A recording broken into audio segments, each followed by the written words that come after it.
Plant your watermelon after the soil is warm and there's no danger of frost. Watermelon grows best on sandy soil, and it's important to plant them on raised mounds. Watermelon vines need lots of space. Plant seeds 1 inch deep in hills spaced 6 feet apart. Make your rows 7 to 10 feet apart.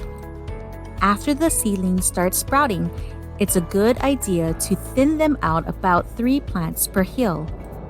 Watermelons have deep roots, so you seldom need to water them. In cooler areas, you can get floating row covers, drip irrigation, and black plastic mulch to help produce a great crop in a short season.